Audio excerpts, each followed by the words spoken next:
Bonjour à tous, ici Piero San Giorgio. Je suis aujourd'hui pour la troisième fois avec Anatoly Livry. Bonjour. Buongiorno. Guten Tag. Privyet. Ça dépend qui nous écoute. Anatoly, tu as vu ces derniers temps en Suisse, nous avons eu sur une armée de 150 000 hommes un officier, un colonel, qui se dit maintenant transgenre. C'est maintenant une colonelle. C'est maintenant une colonelle. Et ça a été couvert par tous les médias, ça a fait la une, notamment de l'Illustré en Suisse romande, mais aussi de beaucoup de magazines en Suisse alémanique. Simultanément, la première assurance du pays fait la publicité aujourd'hui en montrant une famille suisse où la femme est blanche et le mari est africain.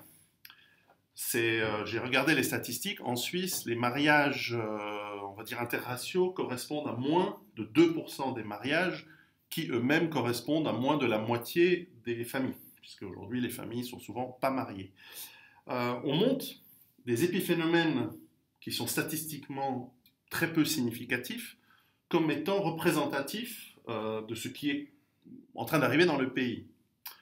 D'où nous vient cette idéologie, d'où nous vient, parce que clairement c'est voulu, parce que ce sont des épiphénomènes, d'où nous vient fondamentalement en Suisse, et je rappelle, nous n'avons rien contre cette charmante famille multiraciale, nous n'avons rien contre ce charmant monsieur ou dame maintenant, surtout parce qu'il est colonel d'un régiment de blindés, donc on ne veut pas se faire, on veut pas avoir de problème avec des gens qui ont des tanks à leur commandement. Mais enfin, sociologiquement et même avec des impacts politiques, ceci n'est pas anodin. Quelle est ton analyse de ce qui se passe aujourd'hui en Suisse? Montrer les épiphénomènes comme un fait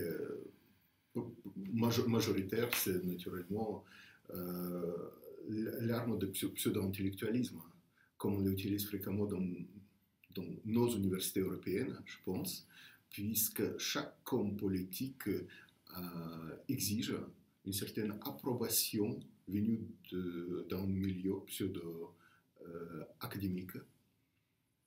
Un tel professeur l'avait dit, un tel professeur avait écrit, et cela, à leur tour, naturellement, se réfère à pseudo-philosophes de l'école de Francfort, ce qu'ils refusent d'admettre, naturellement, qu'il y aurait actuellement une école de Francfort. Mais, effectivement, les États-Unis ont accepté une injonction venue de l'Allemagne.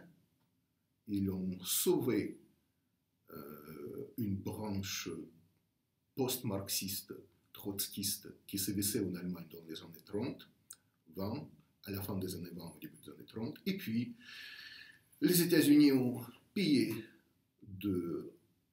assez lourd tribut, puisque une fois devenus citoyens états-uniens, ces philosophes germaniques ont commencé par détruire joyeusement les États-Unis qui, à l'issue de la Seconde Guerre mondiale, étaient encore un État dirigé par les WASP, un État traditionnel, et que cette école de Francfort a se mis comme but à démolir. Puis, via une nouvelle génération de philosophes, cette fois-ci francophones, qui furent envoyés aux États-Unis, ce mal, représenté en quelque sorte en partie par mes consanguins juifs ashkénazes, est devenu un mal français, comme on l'appelle en Italie, à propos de la syphilis. C'est vrai. Et ça a devenu une véritable peste mentale qui, sous cette dorure intellectuelle, a perverti l'univers civique. Maintenant, je pense que la France voisine est le meilleur exemple de ce à quoi on peut s'attendre ici en Suisse dans 15-20 ans, si on ne mit pas un barrage une certaine contre-révolution intellectuelle et qui pourrait éventuellement bloquer cet avancement. Mais malheureusement, j'ai très peu d'espoir à ce propos. Les universités helvétiques sont totalement pourries par cette maladie et la France voisine se rajoute naturellement à cette influence. Le monde universitaire influence énormément, évidemment, les générations futures, notamment dans les métiers libéraux qui passent forcément par les formations universitaires. Et le corps enseignant baigne dans un milieu qui est presque en vase clos, où ils se fréquentent entre eux, d'un pays à l'autre. On voit qu'il y a une influence très importante justement de courants intellectuels, de pensée en tout cas, entre différents pays. Et la Suisse a souvent cette image d'être à l'écoute de ce qui se passe chez ses grands voisins, notamment beaucoup en France. Est-ce que toi qui es professeur universitaire, qui travaille dans cet environnement-là également, et qui voit ce qui se passe peut-être 5 à 10 ans à l'avance, puisqu'il y a ce décalage entre ce que l'on voit ensuite chez les journalistes ou justement les futurs politiciens qui ont eu la graine de leur pensée 10, 15, 20 ans avant. Quelles influences tu perçois entre justement le monde français et le tien? Toi, tu en as vécu personnellement quelques péripéties. Je pourrais peut-être recommencer par me présenter. Oui. C'est-à-dire, je fais l'ensemble de mes études académiques en France. Et dans les deux universités, à savoir à Nice-Sophie Antipolis, où sera l'actuel ministre de l'enseignement supérieur en France, à savoir Vidal, j'ai obtenu le titre de doctorat avec la thèse était présentée par Patrick Quillet, qui est un spécialiste de littérature comparée, notamment directeur d'une collection chez Pléiade. Précédemment, j'ai enseigné à l'université de Paris 4 Sorbonne, où où je suis entré après avoir accompli les études en histoire. Je suis diplômé en histoire post-soviétique et du début de l'Union soviétique sur un travail pour lequel je fais un travail sur les sections juives du parti bolchevique. Donc pour cela, je suis allé à faire mes travaux dans les archives russes déjà, où j'ai découvert beaucoup de documents, non seulement de ma spécialité, pour lesquels j'étais diplômé, et en vue de ce diplôme de troisième cycle, j'étais accepté comme enseignant à Paris 4 Sorbonne. J'ai découvert énormément de documents pour lesquels un grand rambaldien lyonnais qui fut professeur Foresson vendra son âme immortelle depuis le paradis où il se trouve. Mais comme c'était les années 90 et en Russie, tout s'achetait à cette époque-là, j'ai non seulement copié, mais j'ai emprunté avec moi les documents, les originaux, assez précieux qui peuvent imploser l'Union européenne, peut-on dire.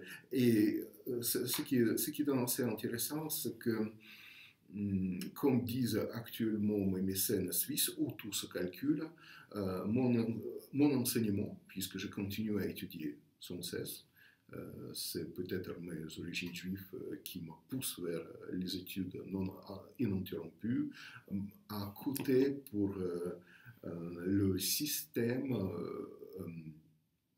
académique plus de 2 millions de francs suisses. C'est-à-dire, je choisis toujours les meilleurs spécialistes. Cette fois-ci, en études grecques antiques, j'étais publié naturellement en tant qu'helléniste par l'ancien directeur de la faculté d'études grecques à Paris 4, Alain Billot. J'ai fait les travaux sur l'empereur Julien, sur Euripide, sur Échille, sur les présocratiques. Actuellement, chez les très grands spécialistes en lettres classique ici en Suisse alémanique. J'ai poursuivi mes études où déjà on analyse les travaux d'Héraclite sont passés par la traduction allemande. C'est la langue dans laquelle je me baigne naturellement depuis 2012, c'est-à-dire depuis que je n'enseigne plus à l'université de Nice-Sophie Antipolis. On fait les analyses directement en passant du grec ancien au grec moderne. Voilà, j'ai étudié naturellement les trois langues sans lesquelles, selon Rabelais, on ne peut pas analyser le monde qui nous environne, à savoir le grec ancien, le latin et l'hébreu. Les deux dernières langues, le latin et l'hébreu, j'ai étudié en Palestine, où je suis allé dans un monastère, dans ce monastère on pratique l'enseignement en langue qu'on enseigne, c'est-à-dire on enseigne l'hébreu en hébreu et le latin en latin. J'ai appris également le sanskrit à l'école pratique de haute étude. Et depuis 2012, je me suis consacré aux études scandinaves. C'est-à-dire j'ai appris le suédois, puis à l'université de Uppsala, j'ai suivi les cours de norrois, c'est-à-dire le vieux scandinave. Et peu à peu, je me penche sur le danois, le bokmål. Avec beaucoup de difficultés, je commence par l'islandais. Je suis auteur de 17 livres parus en Russie et à Paris. Ma thèse de doctorat a été également publiée chez Hermann à Paris, à la rue de la Sorbonne, avec le préface de la présidente de la Nietzsche-Gesellschaft, la société Nietzsche allemande, professeur Renate Reschke, et le spécialiste de littérature française de l'université de Moscou. Voilà. Donc, lorsque je m'adresse à... C'est un pédigré très banal, en fait, en Russie. Non, je plaisante. Voilà. J'aime bien l'humour. Je le dis à ceux qui seront parfois étonnés de voir que cette chaîne est mise sous la catégorie humour. C'est que pour moi, c'est important, et c'est aussi important par rapport à une éventuelle censure. Mais après, en plus de ce pédigré pas du tout impressionnant, enfin si très impressionnant, il y a en plus, tu m'as dit que tu as une famille qui, à l'époque soviétique, était assez proche des grands intellectuels, des grands idéologues proches du pouvoir, en tout cas du pouvoir intellectuel soviétique. Le pouvoir idéologique, Ouais. on peut dire ainsi, puisque un de mes maîtres en marxisme-stalinisme, pour dire les choses ainsi, a été Lazar Kaganovich, qui était un des amis de mon grand-père, qui lui était l'économiste en Russie. En Russie soviétique, puisque c'est lui qui a été le réformateur de l'économie du transport à Moscou, à Leningrad et dans l'autre partie, ce qu'on appelait les républiques soviétiques de Russie au sein de l'Union soviétique, pour être précis. Très bien. Voilà, donc ce qui me permet également de savoir immédiatement cette différence entre le trotskisme, néo-trotskisme, qui est devenu naturellement ce qu'on appelle le social-marxisme actuel. C'est une forme de néo-trotskisme, naturellement, que Trotsky, après avoir été remercié en Union soviétique en 1929, mais qui est parti effectivement en Occident, emportant avec lui tout le train de ses archives, d'abord Norvège, Paris, et puis le Mexique, où il s'est occupé de l'étude de brise-glace. Et donc, mais par la suite, il avait contaminé l'ensemble de l'univers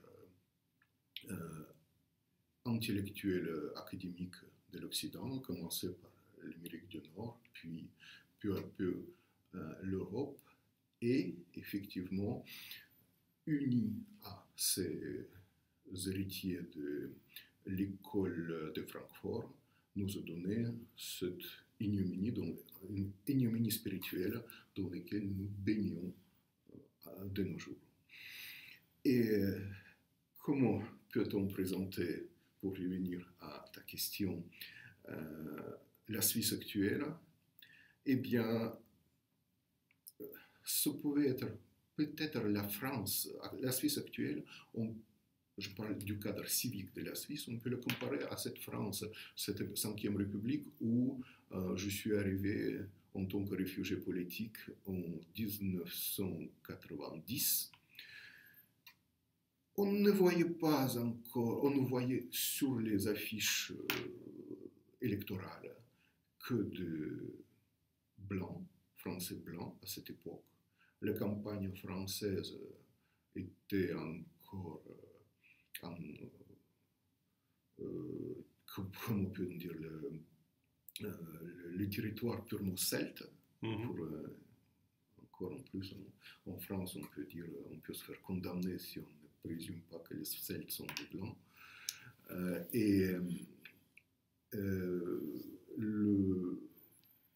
On a commencé seulement par apercevoir sur les affiches, exactement comme actuellement en Suisse, quelques étrangetés qui étaient présentées naturellement comme les exceptions.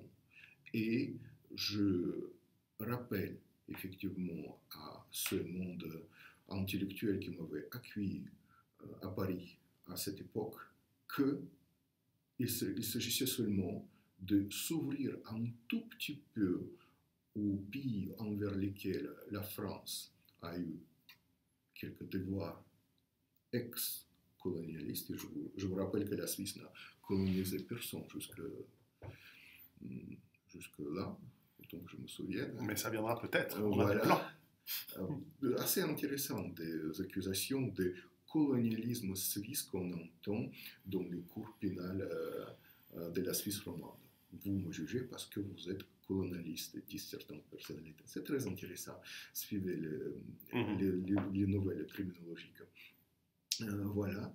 Et même lorsque les forces du socialisme international, à savoir le président en exercice de l'époque, François Mitterrand, apparaissait par entouré d'autres néo-trotskistes et anciens staliniens, il est quand même assez intéressant de voir la quantité de drapeaux bleu, blanc, rouge, à savoir une certaine fierté nationale, et autour de ces drapeaux, à cette époque, à cette occasion, j'ai revu les raisons funèbres de Pierre Bérégovoy, qu'on a suicidé en 1993, me semble-t-il.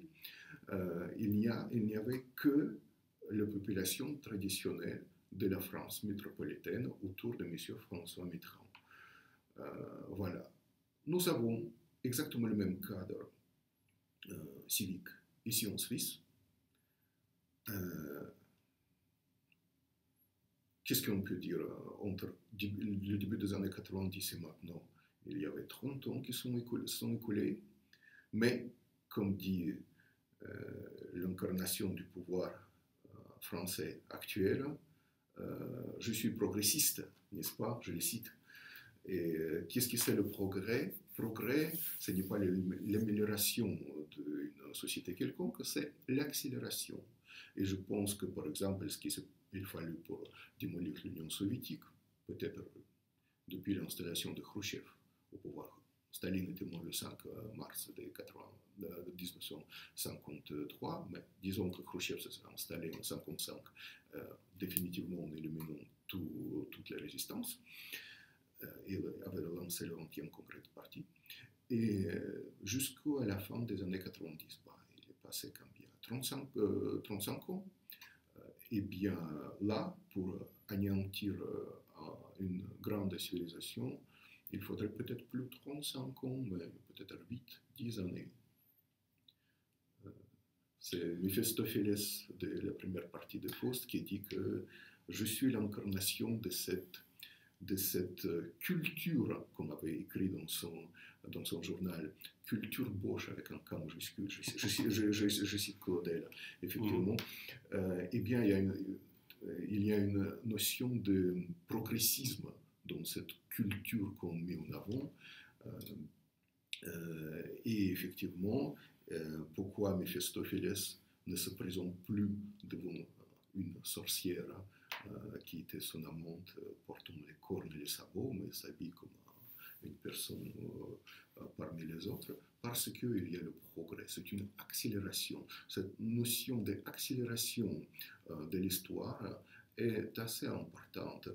Ce que nous avons eu en France pour démolir l'ensemble, se retrouver dans le chaos le plus total, il a fallu plusieurs décennies. Ici en Suisse, il nous faudrait peut-être, si on n'arrête pas, si on ne bloque pas cette invasion qui nous guette à la frontière avec les communautés dites européennes, il nous faudrait peut-être 7-10 ans pour sombrer dans le même chaos.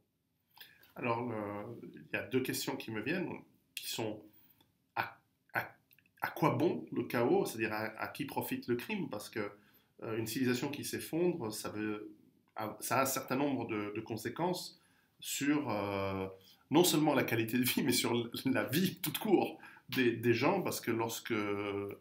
Moi, j'ai théorisé ça un petit peu dans mes livres, mais je ne suis pas le seul, c'est que lorsqu'une civilisation ne fonctionne plus, les systèmes d'approvisionnement s'effondrent, ce qui fait que les gens n'ont plus, surtout lorsqu'ils sont dépendants de chaînes logistiques et de supermarchés pour manger, très très rapidement, ils sont dans des situations de manque, de pénurie, de panique, et nous sommes au bord de ça dans quelques pays européens comme la France, probablement le Benelux, certainement l'Angleterre, et du fait du monde moderne qui nous a séparés des sources de production de tout ce qui est vital, nourriture, eau, énergie, etc., l'effondrement veut dire la fin de la vie à très très court terme de beaucoup de gens.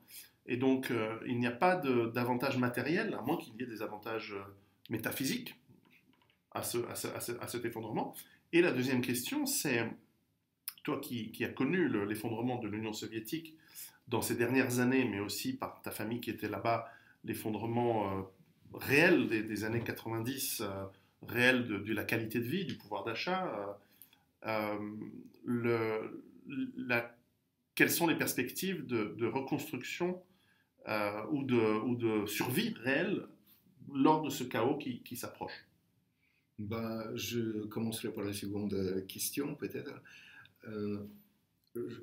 J'ai élaboré, comme on nous enseigne actuellement dans certaines facultés de médecine, 4 stades de maladie civique.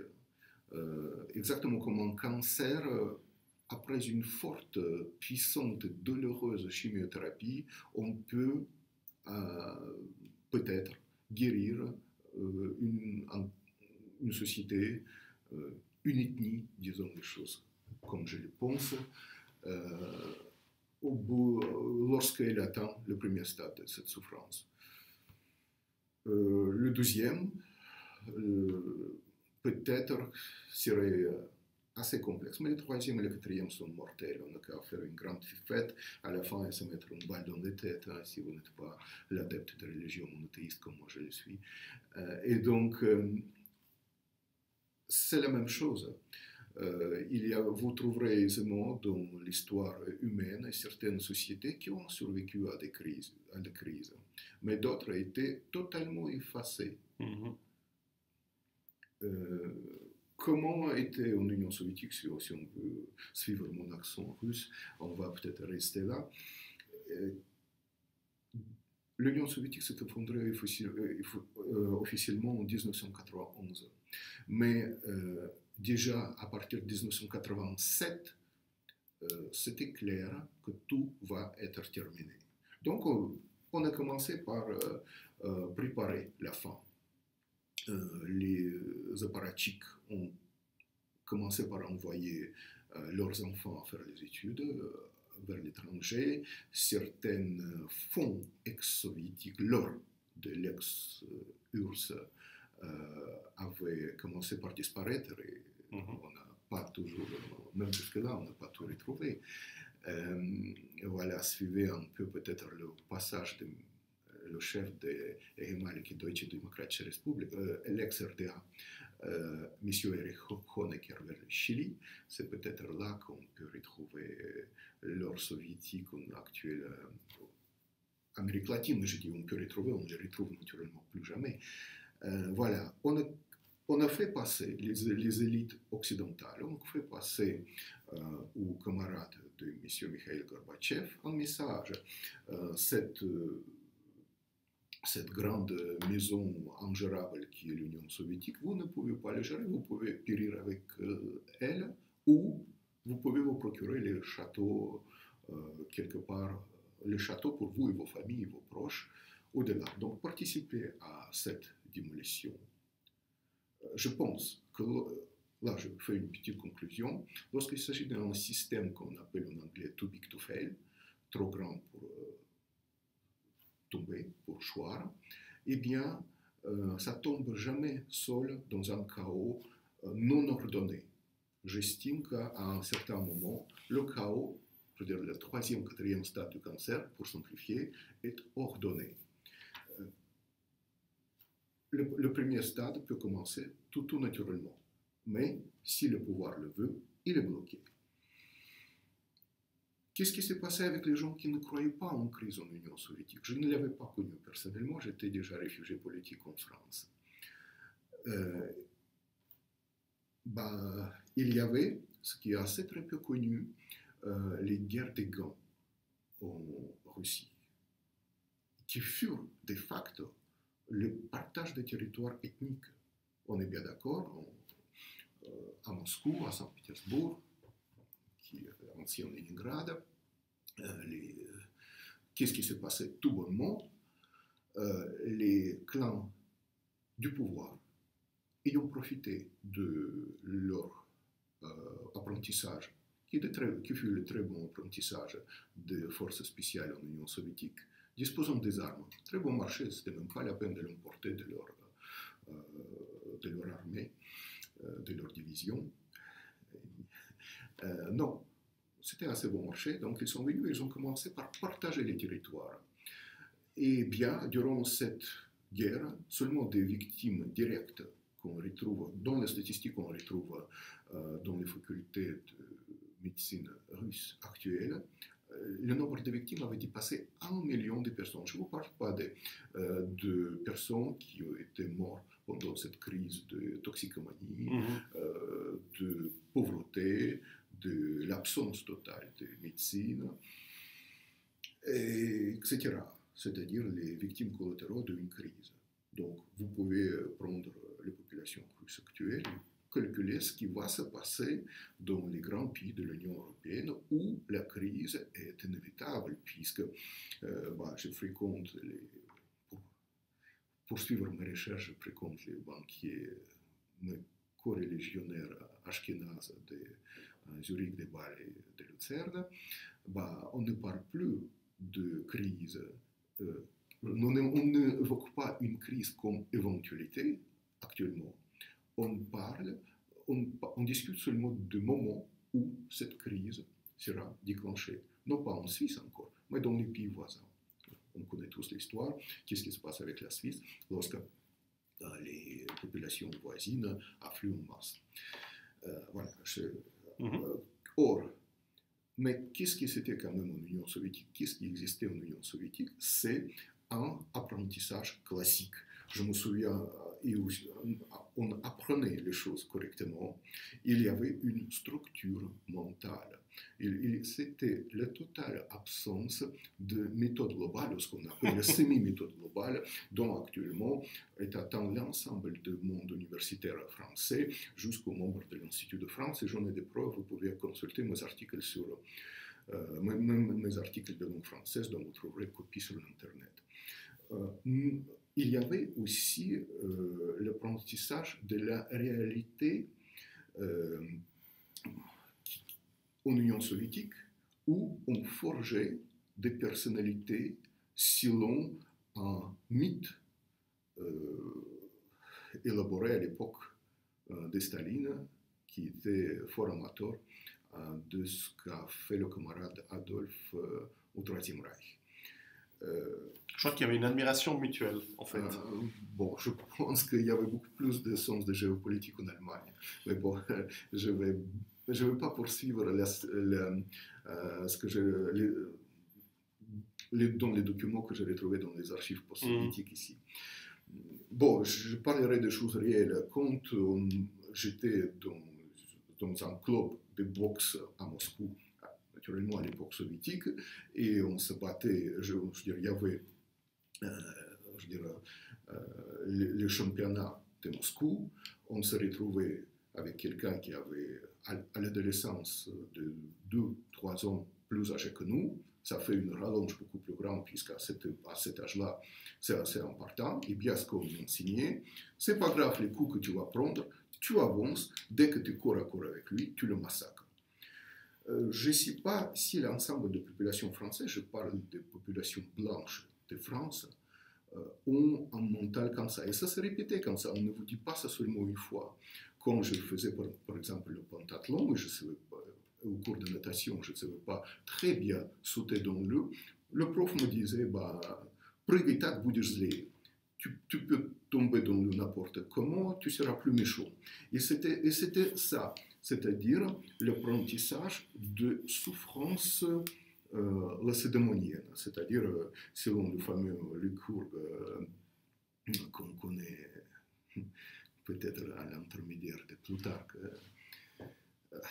qui était le multimilliardaire de Chironée, mais un biocien, bien savant naturellement, eh bien, ce fut une séquence de Sparte qu'on avait transmis à des mâles soviétiques.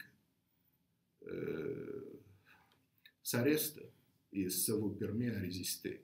Ce sont ces petites nuances de mentalité qui vous accompagnent toute votre vie. Et là, je pose légitimement ces questions lors de mes cours que je fais de façon, je dirais, sans une caméra aucune, naturellement, à cause des dénonciations que j'ai subies de la part des professeurs universitaires français. On va y venir. Voilà. Je pose cette question peut-être légitime. Vous allez...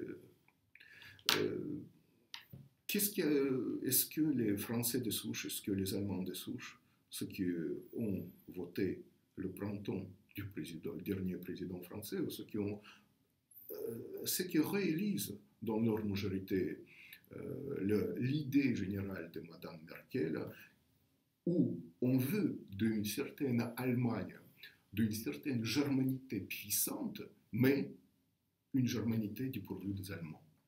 Eh bien, comment ces êtres pourront-ils résister face à la crise?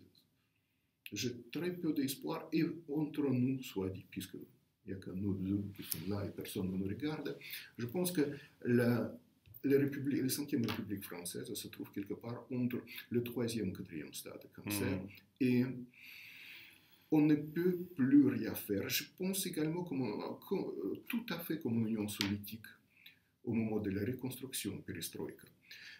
Entre 1987 et 1988, une période extrêmement intéressante à étudier.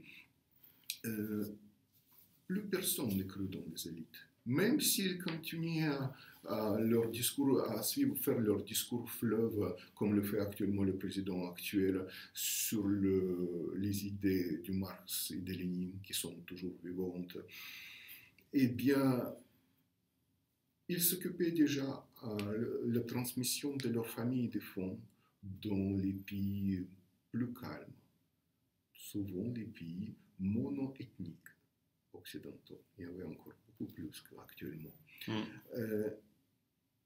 Je pense que même la soi-disant droite nationale, je parle naturellement du clan Le Pen, qui vous fait actuellement les discours de voter pour nous, c'est la dernière possibilité, je ne pense pas qu'eux, ils croient à ce qu'ils vous avancent. Malheureusement, mais effectivement, les troupes vont périr. J'appelle à votre sens de l'histoire. Encore jusqu'en 1989, les troupes soviétiques, la jeunesse soviétique, continuaient à mourir en Afghanistan pour les devoirs internationaux d'un empire qui était déjà à Moscou, à Leningrad et en Novosibirsk en cours de décomposition totale. Je pense que les troupes seront sacrifiées de troupes autochtones et également de troupes allochtones qu'on avait importées de force depuis l'Afrique et l'Asie, puisque actuellement on amène en France les mêmes populations afghanes. Et je vous rappelle, je vous envoie aux mémoires des officiers ex-soviétiques qui sont maintenant les généraux à la retraite. Et si vous maîtrisez le russe, vous pouvez lire leur ouvrage, comment agissent les tribus Pashtuns et leurs voisins lorsqu'ils ont conquis les territoires. Je pense que ce que nous attend en France, ce qui nous attend en Scandinavie notamment, je vous envoie mes articles sur mon dernier voyage en Suède, pays que j'admire. Je parle de l'ancienne Suède naturellement, et où dans les collines de vieille Uppsala, ne pas confondre Uppsala, vieille ville, et Gamla Uppsala, c'est-à-dire les collines païennes, le territoire est partagé entre les Érythréens et Pashtuns, afghans, pour dire les choses comme elles sont, et des femmes blanches ne peuvent s'y aventurer, et pour chanter les gloires du féminisme toute puissante, on a mis à la tête de la police suédoise des femmes qui, elles, ordonnent le classement des plaintes de viol lorsque des femmes blanches suédoises se font maltraiter. Je ne dis pas de quelle façon. On n'a même pas le droit de faire indiquer dans certains laines, dans certains départements, les descriptions ethniques de violeurs présumés. Ce sont pour l'instant des épiphénomènes lorsqu'on applique la Weltanschauung, la vision du monde d'un historien. Oui, on peut dire que les territoires tels qu'au sud de la France ni plus français.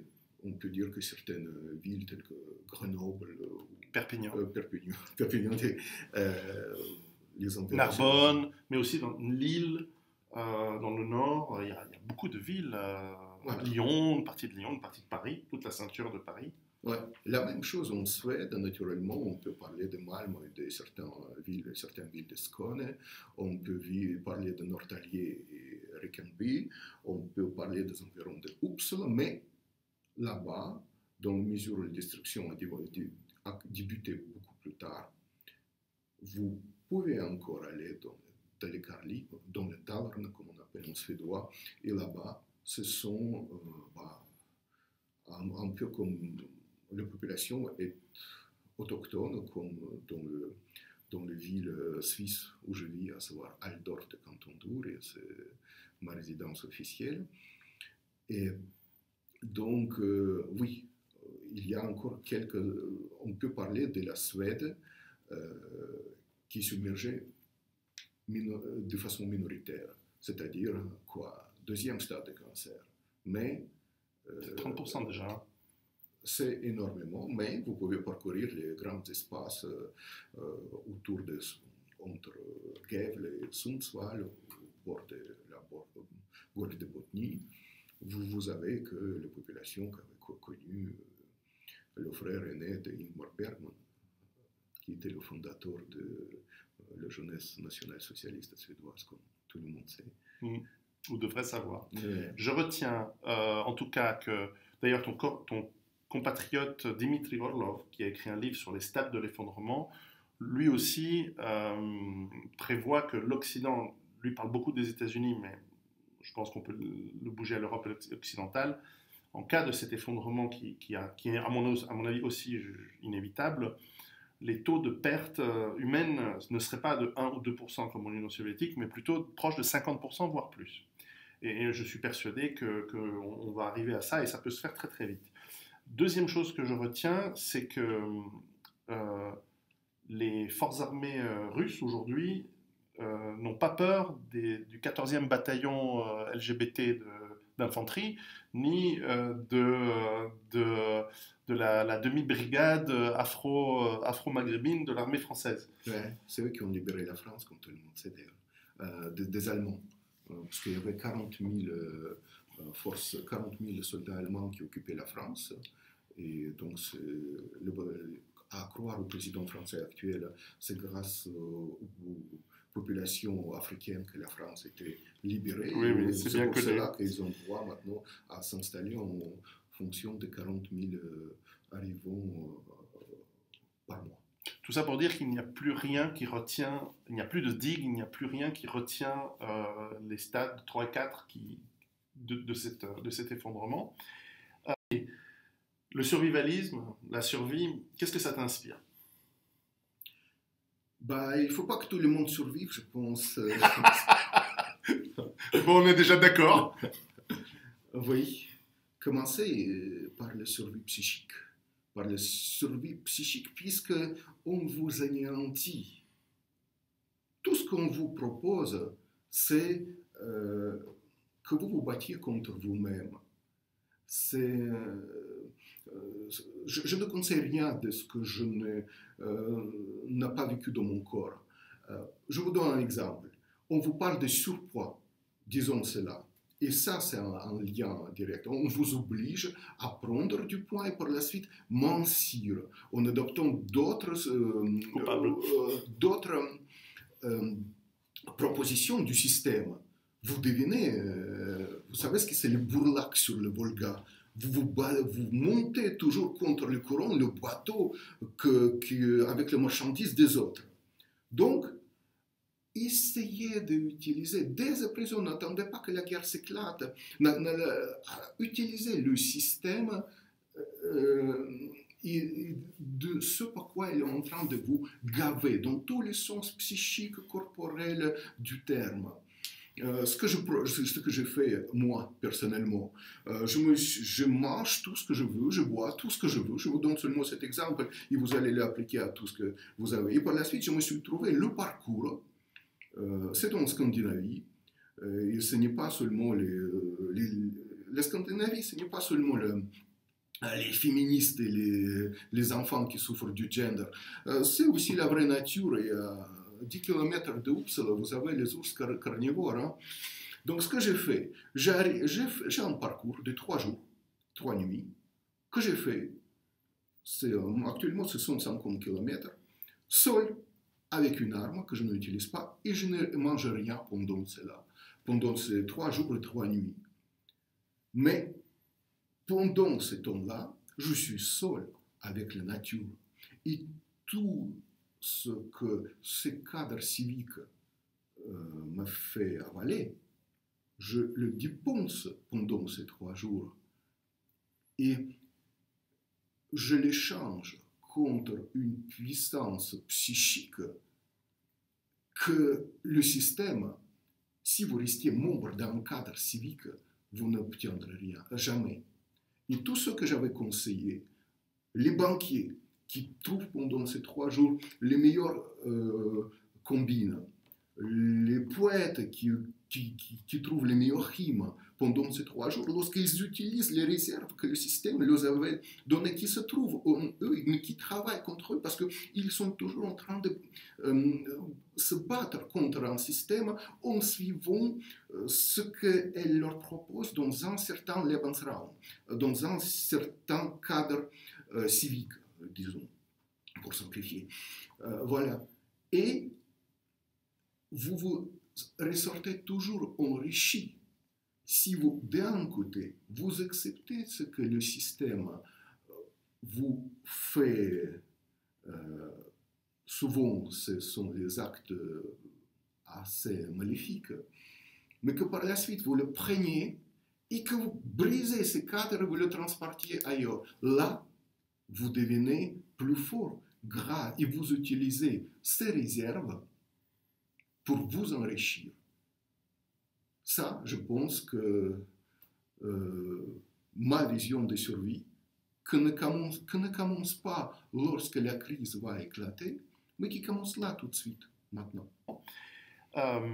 Pour revenir à l'influence justement de l'idéologie menée par les intellectuels, toi tu as des expériences personnelles, on se tutoie, la dernière fois on a fait exprès de se vous voyez, mais allez, on se tutoie maintenant. Tu as des expériences personnelles quant à la pression qu'essaye à l'intérieur du sérail des intellectuels, dans ton cas français, sur ceux qui essayent de donner l'alerte, essayent de donner un point de vue différent, mais aussi sur les élites, en l'occurrence suisses aujourd'hui. Pourrais-tu nous donner un petit peu ton point de vue sur cette histoire? Merci pour cette question. Oui, les Suisses, je parle des grandes fortunes suisses, financent leur mort future. L'extermination physique de leurs enfants et leurs petits-enfants en finançant les soi-disant, j'ai mis beaucoup de guillemets, les projets dits scientifiques universitaires franco-suisses. Comment cela se passe? C'est toujours la même tactique qui fonctionne.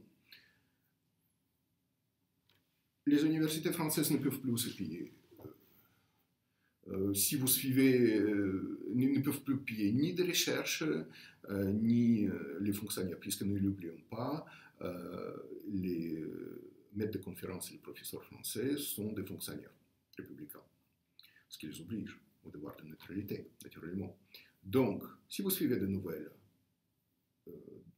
dans le Figaro et d'autres journaux français, Libération, actuellement c'est exactement la même chose sur le plan idéologique, eh bien, tantôt une université, tantôt l'autre université n'a pas pu verser de salaire à ses fonctionnaires ou à ses contractuels. Donc, qu'est-ce qu'on fait? On crée des projets franco-suisses, on va chercher de l'argent là où il est, comme on dit le proverbe des États-Unis où je vais assez fréquemment, money talk, bullshit walk. Donc, on fabrique les fonctionnaires français pompent littéralement de l'argent de mécènes suisses. Comment cela se fait? On décèle, comme ce ne sont pas des Français qui sont employés en Suisse, ça c'est autre chose, on décèle des professeurs helvétiques notables qui font effectivement partie des grandes familles nobiliaires suisses. Je vous rappelle naturellement que dans un canton tel que Bâle, il existe les patriciens qui ont une forme de nobiliaire ancienne qui était souvent liée à l'Empire germanique puisque Bishop, l'évêque de Bâle, était un des électeurs de l'Empire germanique, etc. Donc, qu'est-ce qu'on fait? On décèle certains de ces professeurs, membres de ces familles. On leur propose l'unique chose qui reste chez cette gueuse, qui ne peut plus donc rémunérer ses employés par les finances. On leur propose on ne commence pas par la Légion d'honneur, on commence par l'Ordre national de mérite qui est offert par les mêmes institutions. Puis, on offre, au stade suivant, on offre la Légion d'honneur, puis l'officier de la Légion d'honneur selon les procédures. Qu'est-ce qu'on exige en échange? On monte des projets franco-suisses. C'est-à-dire là, vous avez toujours un professeur suisse et son clan qui entrent dans un projet pseudo-scientifique français. Et c'est lui, au nom de fonctionnaires français, tout à fait ruiné. Il est très souvent, je parle pas seulement des professeurs de sciences dures, mais des historiens français, de qui remplissent leurs travaux d'anachronisme, des professeurs de langue, de philosophie, de sociologie ou de pseudosciences telles que les études de genre, eh bien, qui sont totalement souvent atteints de cette méthode globale qui fait d'eux des personnes psychiquement inadéquates. Donc, mais cela représente des grandes universités, dites grandes universités françaises. On fabrique, au bout de quelques années, ce n'est pas un processus assez rapide, les projets dits franco-suisses. Et puis, ces professeurs des universités françaises s'adressent aux enfants, s'adressent aux amis de leur enfance. Les notables, d'autres notables suisses qui, comme on dit chez nous, gèrent les fortunes. Souvent, il s'agit de gérer leur propre fortune familiale, puisque c'est un pays où la Suisse est un pays peuplé de 8 millions d'habitants et où il y a un demi-million de millionnaires. En francs suisses ou en dollars, c'est la même chose. Donc, être fortuné sur le plan... Et en plus, la Suisse reçoit de plus en plus de ceux qui sauvent, les grandes fortunes qui sauvent de la France, de l'Allemagne et même de Scandinavie. N'oublions pas que la plus grande fortune suisse était constituée par des Suédois. Voilà. Donc, c'est ainsi. Et qu'est-ce que j'ai fait? Quel est mon rôle dedans? C'est d'alerter les mécènes suisses, grâce auxquels je vis depuis 2012. J'ai cessé mon enseignement à l'université Denis-Sophie Antipolis. On m'avait bien fait comprendre, peut-être par quelques moyens, que je présente à ces mécènes, puisqu'il faut expliquer pour quelles raisons je me suis retrouvé en Suisse. Eh bien, on dérobe littéralement, on pompe littéralement de grandes fortunes suisses, lesquelles sont par la suite amenées en France et on dispatche cette somme entre les fonctionnaires français, lesquels participent, entre les fonctionnaires universitaires français, lesquels participent à la démolition de ce reste de l'âme française qu'on peut encore trouver quelque part en France. Et en échange de cela, on introduit au sein de facultés helvétiques des Français ou cette pourriture républicaine française qui démolit les restes des esprits suisses. Souvent, je présente cela d'une telle façon comme si on présentait à la Suisse les décorations des anciens navires qui étaient fabriqués par exemple par Colbert quelque part à Saint-Malo ou à Bordeaux, mais qui sont totalement rongés par des rats.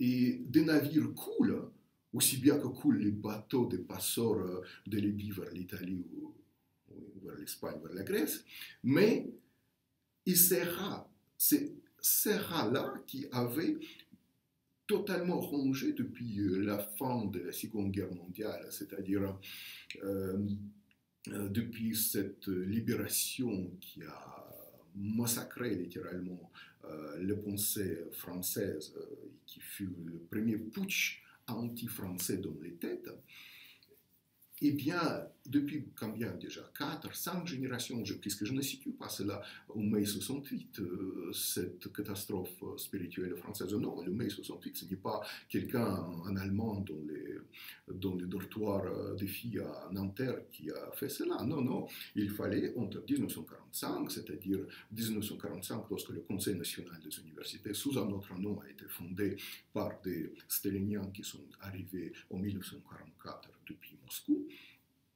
eh bien, il fallait quand même une vingtaine d'années pour préparer ce deuxième stade de cancer qui fut le mai 68. Eh bien, là, c'est le total désastre. Donc, en France, ils ont déjà totalement anéanti la France. C'est eux-mêmes qui ont participé à ce pourrissement, à ce qu'il ne reste que le décor de cet ancien splendeur qui fut effectivement les civilisations françaises et la culture française que leur président méconnaît, après ce que je sais. Eh bien, c'est les mêmes rats qui arrivent à la frontière helvète, dans ce navire mythique, imaginaire, qui ne fonctionne pas, il se déverse littéralement en Suisse. Donc lorsque vous, je m'adresse à des mécènes, des financiers suisses, lorsque vous investissez dans ces pseudo-projets scientifiques, vous injectez la pourriture républicaine française ici en Suisse, vous collaborez activement à la destruction future de ce pourquoi vous avez œuvré, de ces îlots verts, comme disait Nietzsche, où l'esprit peut encore survivre, Grüne Eilander, n'est-ce pas? Et vous ne laissez plus aucun lieu où l'esprit européen peut survivre. Et qu'est-ce que je propose toujours?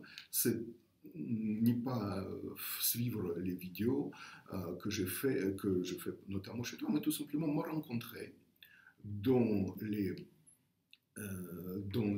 cours privés, sans aucune vidéo, sans rien du tout, sans aucun téléphone qui me filmerait, et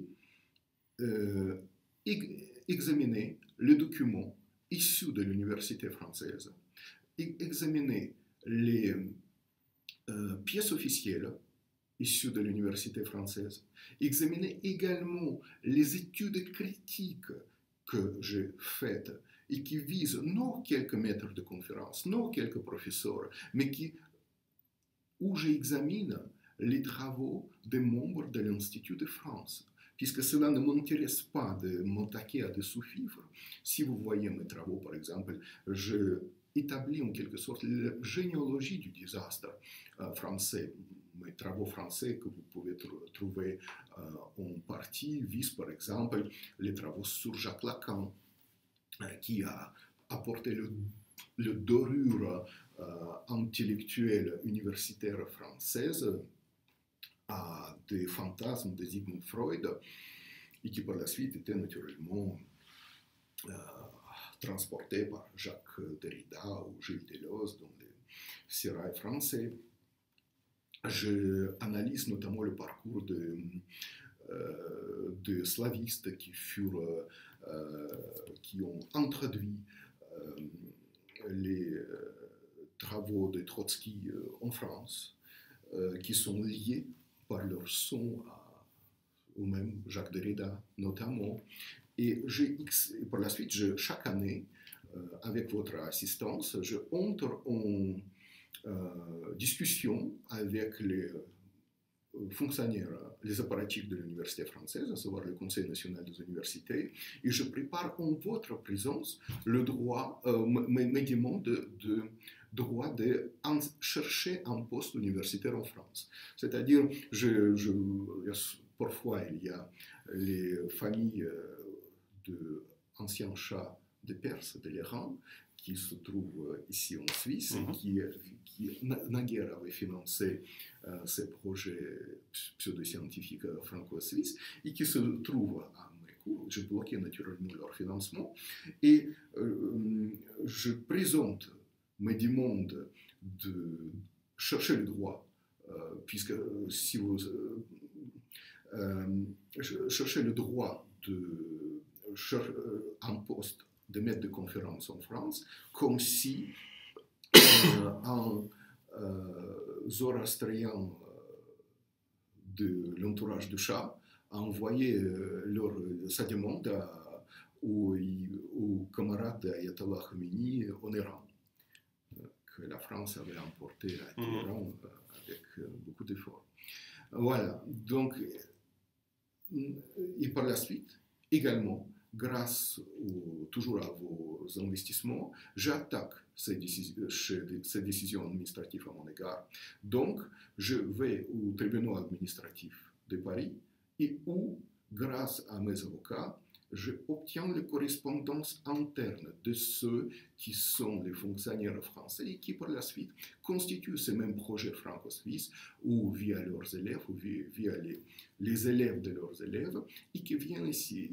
Donc, cela me permet de vous présenter à la fois leur qualité, l'absence de qualité scientifique de ces personnes, puisque pour le dire entre parenthèses, je continue mes publications académiques, naturellement pas en France, mais dans les journaux de la Nietzsche-Gesellschaft allemande, dans les études comparées allemandes, scandinaves, russes, ukrainiens, israéliens, en Amérique. Je continue à publier mes travaux académiques. Donc, c'est les décisions de ces apparatchiks français massacrent non seulement moi, mais leurs propres collègues à travers le monde entier. Et je dévoile, grâce à ces démarches que je fais annuellement auprès du Conseil national des universités, comment fonctionne de facto l'université française. Et par la suite, je démontre autre chose, à savoir que leur devoir de neutralité de fonctionnaire a ses limites et comment les fonctionnaires de l'université française, dans l'exercice de leur fonction, violent ce devoir de neutralité. Puisque ne l'oubliez pas, quand il vient vous demander ici, chez nous en Suisse, vos financements, ils se présentent comme des scientifiques. Je les démolis également en tant que scientifiques. Mais une fois revenus en France, ils commencent d'authentiques crises d'hystérie en tant que professeur français, en tant que professeur, fonctionnaire français de la République, qui était maltraité par l'action des Suisses Anatolie Livry, ici en Suisse. Il s'agit donc d'une certaine schizophrénie. Tantôt ils sont scientifiques, tantôt ils sont fonctionnaires. Et en revanche, ici, les notables suisses qu'ils utilisent pour pomper votre argent, ils les présentent comme des scientifiques purs. Voilà, en quelque sorte. Et je suis extrêmement fier que depuis 2013, réellement, j'ai bloqué les sommes. Je fais le calcul. Je pense que j'ai bloqué plus de 10 millions de francs dans leur totalité des subventions qui étaient destinées à des apparatchiks français, lesquels, par la suite, une fois obtenus vos fonds, les distribuent à des syndicats, puisque n'oubliez pas qu'il y a en France des syndicats, un universitaire, un fonctionnaire de l'université française et tout d'abord un syndicaliste. N'oubliez pas qu'il y a des syndicats tels que SNISU, par exemple, lequel était membre proche, comme on le présente, du Parti communiste jusqu'en 2007. Si je n'abuse pas, 2006-2007, c'est-à-dire plus d'une quinzaine d'années après la chute de l'Union soviétique. Donc, cela vous permet, en quelque sorte, voir la portée intellectuelle, la probité des fonctionnaires, puisqu'on peut être fonctionnaire et probe dans sa démarche.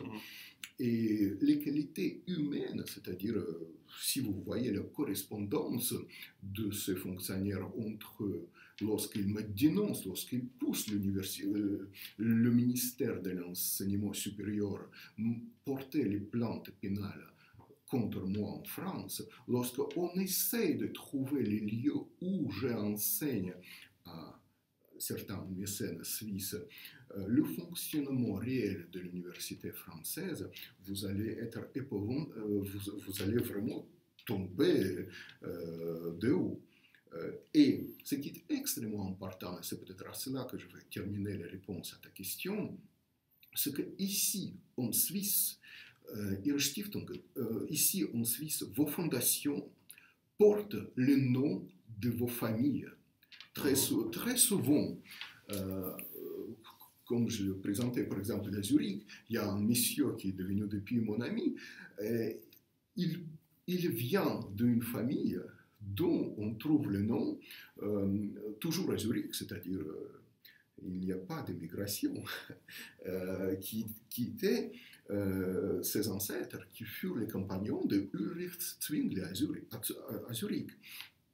Et il a donné le nom de sa famille à des projets qui sont le néo-trotskisme, qui sont de facto le néo-trotskisme le plus effréné, lequel bien sûr porte le nom d'une certaine tendance pseudo-intellectuelle, lesquels par la suite étaient implantés en Suisse, et notamment dans son canton de Zurich. Habituellement, ces grands protestants suisses n'utilisent pas de grands mots, mais maintenant, lorsqu'il s'agit d'évoquer l'université française avec un U majuscule, ils n'utilisent pas autre terme que les vermines ordurières, puisque avant que je n'intervienne, pendant 15-20 ans, régulièrement, il a envoyé de l'argent en fonction de 700-800 000 francs, c'est-à-dire 700-800 000 dollars américains, pour donner l'équivalent, tous les 2 ou 3 ans. C'est-à-dire, lorsqu'il a découvert comment cela fonctionne réellement, c'est-à-dire toutes ces correspondances, puisque lorsqu'on me dénonce, par exemple, à la police, lorsqu'on me dénonce à l'ELICRA, les professeurs universitaires m'envoient les copies de ces dénonciations. Voilà. Donc, là, je les ai vus, j'en ai vu quelques-uns. Voilà. Et effectivement, vous avez cet espoir optimiste que ce que je vous raconte, ce sont les faits exceptionnels. Mais non, bien au contraire, c'est lorsque vous voyez une finesse, une grande découverte qui se produit au sein de l'université française, c'est un fait exceptionnel. Mais pour voir l'état authentique de ce que c'est l'université française, vous n'avez qu'à ouvrir tout simplement mon dossier du Conseil national des universités, où actuellement avec vos collègues, je fais une autre demande d'être qualifié, c'est-à-dire je demande le droit de chercher le poste de maître de conférence en France. N'oubliez pas que j'ai enseigné les cours magistraux, c'est-à-dire les cours de professeur universitaire. J'ai délivré ces cours à l'université de Nice-Sophie Antipolis. Donc, tout simplement le droit de devenir pas fonctionnaire, cela ne m'intéresse pas, mais avoir le droit de chaire permanente pour transmettre ma vision de la littérature ou de l'histoire ou de philosophie.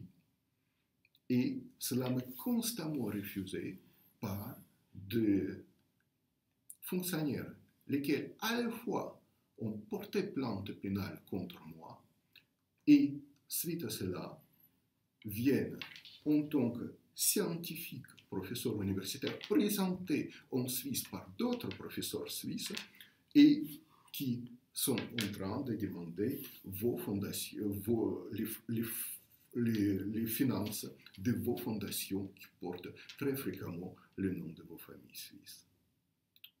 Non, et qu'est-ce que l'on peut faire pour éclairer ces grandes fortunes en Suisse sur les risques d'effondrement et sur alors, clairement, ne pas financer la désinformation et le pourrissement intellectuel, ça c'est tu l'as très bien expliqué. Est-ce qu'en Suisse, quelqu'un comme moi ou d'autres, qu'est-ce qu'on peut faire?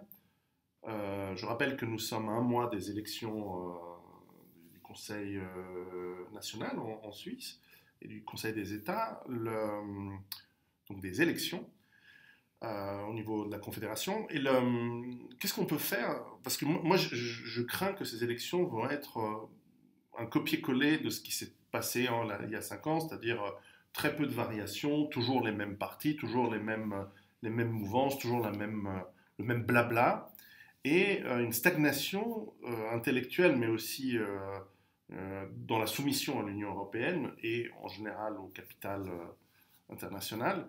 Mais le temps il n'y a plus beaucoup de temps avant que la situation internationale dégénère dans des crises, dans des guerres, dans des chaos sociaux que l'on décrivait il y a une demi-heure.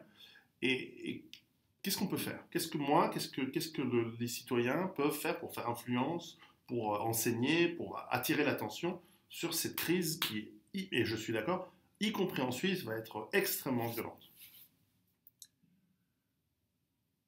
On ne peut pas faire grand-chose, je pense. J'ai choisi cette tactique qui n'est pas n'est pas jouer au tam-tam. Par exemple, depuis 2012-2013 jusqu'à actuellement, j'ai cessé la plupart des interventions publiques.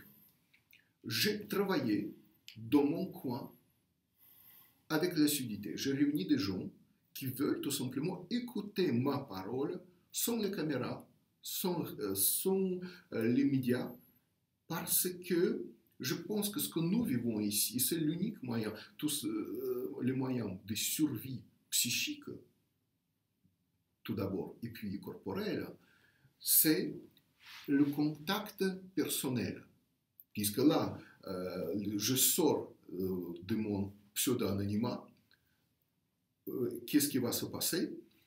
On va t'écrire des emails de menaces, puis d'injures, puis s'ils vont essayer de faire embrouiller notre collaboration, ils seront très contents, mais s'ils n'arrivent pas, ils vont ricaner, puisque ce sont des authentiques ordures qui n'ont effectivement aucune existence psychique, qui passent d'une agressivité au ricanement. Donc, quand vous vous retrouvez avec une masse, avec une foule qui a imposé son pouvoir, une véritable authentique ochlocratie au milieu le plus représenté, l'université, le pouvoir, les médias, les banques, vous ne pouvez pas l'affronter de face. Il y a un ouvrage de Solzhenitsyn lorsqu'il décrit ses combats de l'édition à l'intérieur de l'Union soviétique. On le traduit comme le chêne et le veau. En russe, c'est badal setilonok sdugom, c'est-à-dire c'est le veau qui essaie de fracasser le chêne d'une attaque frontale. C'est ça que vous voulez dire Solzhenitsyn. Cela est impossible. Il faut utiliser l'idiocratie. Et toute idiocratie devient extrêmement rapidement une tyrannie. Il faut utiliser parfois, souvent, les puissances despotiques pour les combattre. Mais vous ne pouvez pas crier plus fort que ces ordres des idiocrates. Vous pouvez tout simplement les affronter, attraper l'échantillon de leur violence, de leur bêtise, de leur lâcheté, et le porter à des personnes, souvent vos proches, peut-être vos familles, et l'examiner, décortiquer de façon tout à fait cartésienne, que l'ancienne université française nous avait enseigné. Là, vous allez repêcher les âmes sœurs qui peuvent, elles aussi, être les représentants d'élites, élite financière, élite éditoriale, élite guerrière de votre propre pays. Comment est-ce que les gens qui sont intéressés à te contacter ou à en savoir plus sur toi peuvent te retrouver? Il y a un site internet qui a été fait, donc vous pouvez trouver l'adresse email, vous me contactez. Ce que je propose souvent, c'est que nous nous rencontrions. Par exemple, vous êtes les financiers suisses. Depuis des années, vous connaissez les gens que vous financez. Personnellement, ils sont toujours affables puisqu'ils viennent chercher votre argent. Donc, vous ne me croyez pas, puisque je parle avec un accent. D'ailleurs, c'était très drôle de lire les commentaires venus de certaines universités au-dessous de notre dernière interview, qui exercent un antiracisme religieux. Mais là, dans mon cas, cet accent russe est insupportable. Donc, allez me rencontrer. On va ce soir, comme ici, à table. Je vais vous sortir tous les documents du Conseil national des universités que je amasse, qui peut remplir toute cette pièce depuis 2011. Lorsque j'ai enseigné encore à l'université de Nice, Sophia Antipolis, j'ai fait les premières du monde.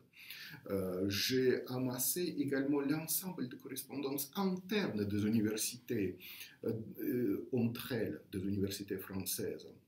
J'ai amassé des perles lorsque des professeurs universitaires et les membres actuels de l'Institut de France qui me dénoncent à la LICRA et à la police et qui écrivent vraiment des choses assez drôles, genre Monsieur Livry n'est pas assez juif, ou Monsieur Livry qui se dit juif, mais qui essaie de noyer le poisson ou quelque chose ainsi. Et par la suite, je vous présenterai que l'unique désir de ces personnes, c'est de trouver où exactement, moi, je vous rencontre, puisqu'ils veulent casser ces rencontres, puisqu'il y a de moins en moins d'argent qui entre en France.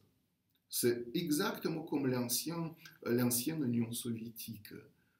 On peut avoir les affaires avec l'Union soviétique, mais ce serait comme dans les années, lorsque Gorbatchev a été arrivé au pouvoir, c'est-à-dire le milieu des années 80, mais c'est toujours comme boursicoté, c'est-à-dire qu'on peut gagner même à très court terme, mais si vous saviez qu'il y a des systèmes de police et de l'armée de l'Europe centrale qui ont sauté à la chute de l'Union soviétique, puisqu'ils ont fait confiance dans ces systèmes qui se présentaient impérissables avec une idéologie extrêmement progressiste qui ne peut qu'aller en avant sur les lignes linéaires. C'est qu'à l'époque, c'était naturellement la mythologie de classe ouvrière, mythologie des classes, mais actuellement, vous avez naturellement France, malheureusement chez nous, mon fils, la mythologie des races, c'est-à-dire que les ethnies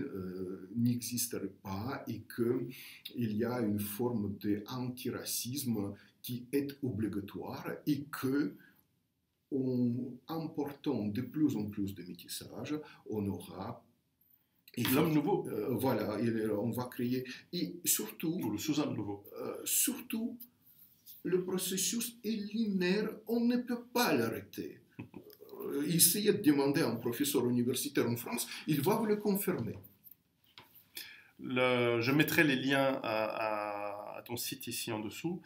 Disons que j'ai remarqué ces derniers jours qu'en fait, les universitaires gauchistes, pardon pour le pléonasme, sont toujours très à l'avant-garde pour dénoncer les minorités qui se font remplacer à travers le monde, sauf quand il s'agit de la majorité blanche européenne ou américaine ou dans le monde occidental en général,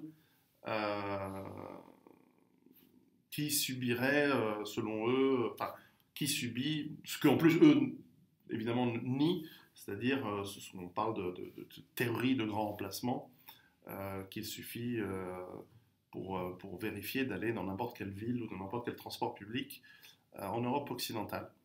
Mais bon, je pense qu'ils ont une idéologie à géométrie variable. Anatoly, je te remercie. Également, merci pour cette À interview. une prochaine, et de toute façon, nous en referons d'autres. Au revoir. À bientôt.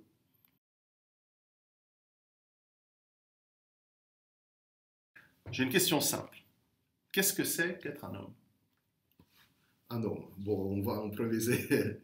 Oui, c'est improvisé. Ouais, bah, d'abord, je pense qu'un homme, ce n'est pas du tout, sur le plan génétique, ce n'est pas du tout une espèce terminée en soi. C'est-à-dire, nous avons encore quelques évolutions à faire, je pense. Et qu'est-ce que c'est un homme? C'est quelqu'un qui a le courage de subir une éducation, et une haute éducation, puisqu'il n'est pas toujours instruit par un système. Idéal Spartan, non, ce n'est pas quelque chose qui m'inspire, puisqu'on fabrique de bons guerriers, mais cette civilisation-là ne transmet rien. Je pense que un être humain, c'est toujours quelqu'un qui a la recherche d'une certaine renaissance spirituelle et physique.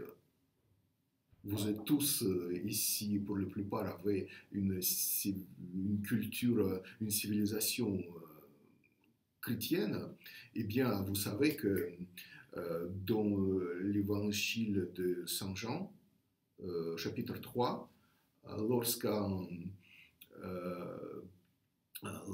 pharisien vient voir Jésus, Nicodème, et il lui demande comment peut-on arriver dans le royaume de Dieu. Et Jésus, j'utilise exprès pas le terme le Christ, Jésus lui répond: nul ne peut connaître le royaume de Dieu, le royaume de mon Père, mais bon, c'est règlement de compte à lui, s'il n'est pas né d'au-delà. Il y a un autre grand penseur qui peut-être avait surpassé Jésus, qui Friedrich Nietzsche, dit que le royaume de Dieu, des pères de certains, il est là chez nous. Donc, il faut renaître, il faut mourir, et il faut renaître, puisque si vous suivez, par exemple, la théologie orthodoxe qu'on enseigne au monde d'Athos, où les femmes sont interdites, on vous enseigne que, naturellement, dans ce passage de Saint Jean, des évangiles de Saint Jean, Jésus parle de baptême. Naturellement, renaître, c'est de se faire baptiser. Mais ce n'est pas du tout comme nous avons cette habitude. On parle de baptême au nom du Père, du Fils et du Saint-Esprit. Non. Dans la théologie classique orthodoxe, se baptiser, baptême, c'est immersion, quel que soit le liquide, pas seulement de l'eau. Le Jésus parle de l'eau et de l'esprit qui sort de l'eau, mais littéralement, ce terme grec consiste d'immersion quelconque. Mais ces trois immersions correspondent aux 3 jours, 3 journées pendant lesquelles Jésus était mort. Autrement dit, le temps, c'est pour ça qu'actuellement, il y a un courant orthodoxe qui est contre le baptême des petits-enfants. L'homme, un être humain, doit pouvoir s'anéantir par lui-même pour renaître. Cela se passe par quoi, cette renaissance? Par le fait de se forger corporellement, spirituellement et spirituellement. Et ce ne sont pas les choses séparées précisément l'un de l'autre. Seulement, il faut s'occuper séparément de ces deux choses-là.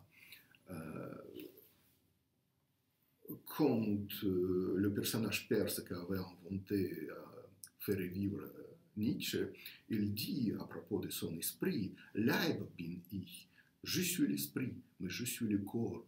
Autrement dit, lorsque je booste mon corps, je travaille en quelque sorte mon esprit, lequel tire éventuellement vers une certaine renaissance mon âme. Là, nous sommes à l'anthropologie éolienne, c'est-à-dire il y a le reste du corps, de l'esprit et de l'âme.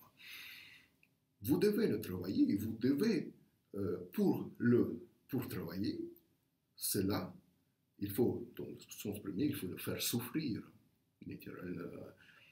Travailler, c'est souffrir. Et il faut donc combattre l'organe le plus puissant, celui qui pompe le plus de votre énergie, qui est votre cerveau.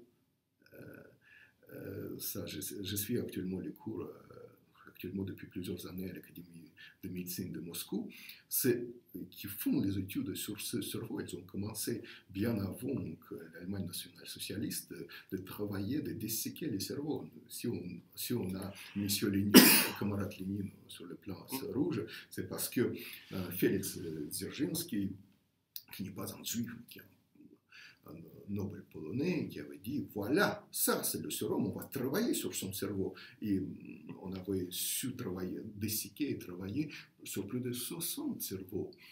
Tandis que notamment pour comparer en Allemagne, on a pu travailler, élaborer seulement 3 cerveaux. Donc on sait pas cela, une histoire de travail médical. Actuellement, on n'a plus besoin d'attendre qu'un homme mort pour travailler sur son cerveau. De l'école de médecine russe, donc il n'y a pas une philosophie qui soit séparée de la médecine. Je vous envoie aux fausses études, pseudo-études de dites genre. Voilà. Donc, qu'est-ce qui fait notre cerveau? Il reçoit le maximum de notre énergie. Il utilise cette puissance pour trouver les moyens à ne rien faire à notre corps. C'est-à-dire pour que notre corps fasse le minimum de choses. Comme disait le proverbe russe, l'un двигатель progresse, l'infiniantise est le moteur du progrès. C'est très vrai. Il faut travailler votre corps, il faut le travailler dur. Et il faut forcer votre cerveau à combattre la méthode globale que le système place en vous.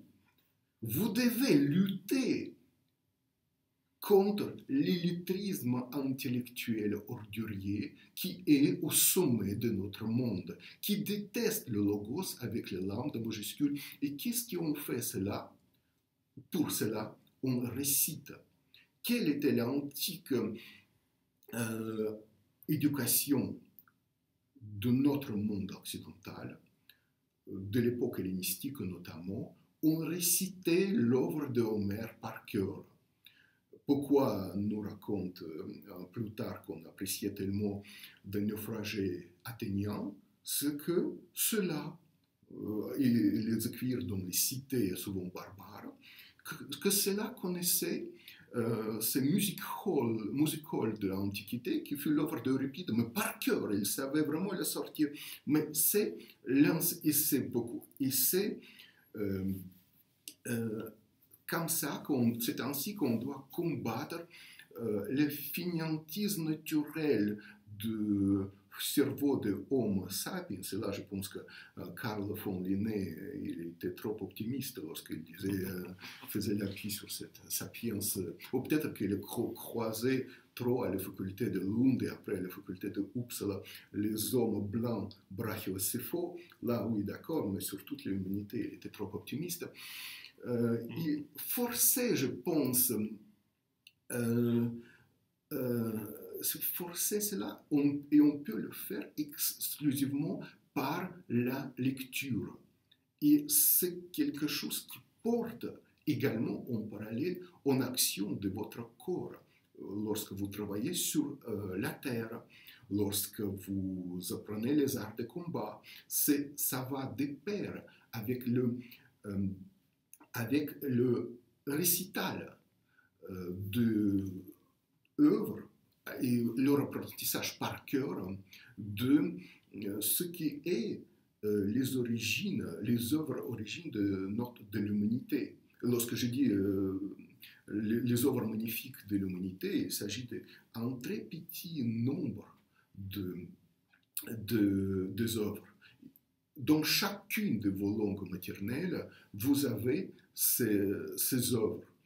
Et vous devez tout simplement les apprendre par cœur. Et en plus, vous les transmettez à cette capacité développée personnelle à vos enfants. Pourquoi, par exemple, chez mes consanguins ashkénazes, mais élevés exclusivement en Europe centrale et l'Est, ou dans les écoles religieuses, dans les échevettes, vous avez le IQ élevé, c'est-à-dire autour de 110, 115, et par la suite, vous pouvez le pousser jusqu'au 200, si vous êtes des génies d'échecs comme Bobby Fischer, par exemple, n'est-ce pas? L'Islande ne lui offre plus l'asile politique de nos jours. Je ferme la parenthèse.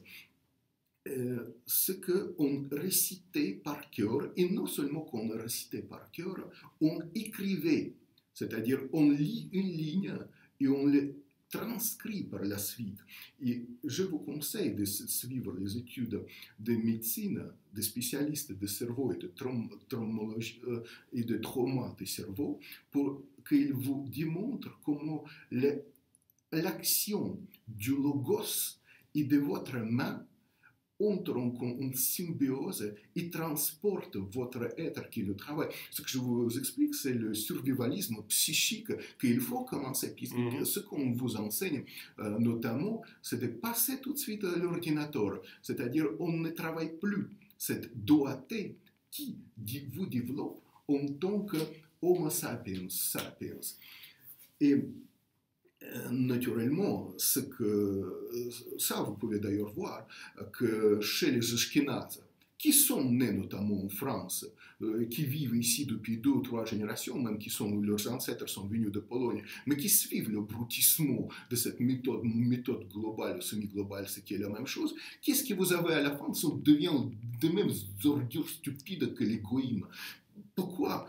Parce que on ne peut pas transmettre la flamme, au-delà de plusieurs générations, ça s'entretient.